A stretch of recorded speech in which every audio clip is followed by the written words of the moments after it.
എന്താടാ തക്കുടു? ഡിസംബർ 11 ഉക്കുളി പൂണ്ടല്ലോ. അമ്പടാ തക്കുടു, നിനക്ക് മടിയാണോ സ്കൂളിൽ പോവാൻ? അല്ലെങ്കിലേ ടീച്ചർ പറഞ്ഞു ഉക്കൂളത്തെ ചേട്ടമായ ചേച്ചിമായും ഓട്ടിസിയ വരൂന്ന്. ആ അത് ശരിയാ തക്കുടു. അന്ന് നമ്മുടെ നാട്ടിലെ ഇലക്ഷനാണ്. 5 വർഷം കൂടുമ്പോൾ നമ്മൾ നമ്മുടെ ഭരണാധികാരികളെ അവരുടെ കഴിവുകൾ നോക്കി തിരഞ്ഞെടുക്കും. ചിലരെ മാറ്റും, ചിലരെ നിലനിർത്തും.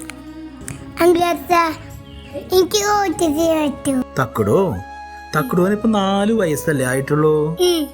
ഇത്തിരിയും കൂടി വലുതായ ഒരു 10-14 വർഷം കഴിഞ്ഞ മോന് വോട്ട് ചെയ്യാലോ.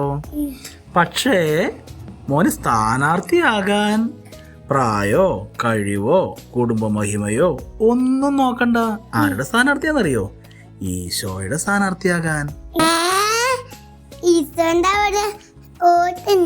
എന്റെ തക്കുടോ, ഈശോന്റെ അവിടെ വോട്ടില്ല, പക്ഷെ സ്ഥാനാർത്ഥികൾ കുറെ പേരുണ്ട്.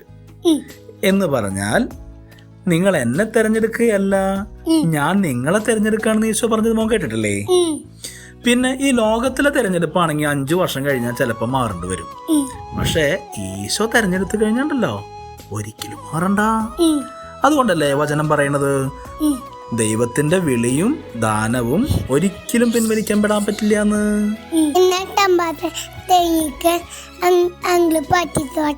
Set Thakkudu, uncle പ്രാർത്ഥിക്കാട്ടാ. തക്കുടു ഒരു കാര്യം ചെയ്യണം, അപ്പനെയും അമ്മേനെയും അനുസരിച്ച് നല്ല കുട്ടിയായിട്ട് ജീവിച്ചോളൂട്ടാ. ഓക്കെ?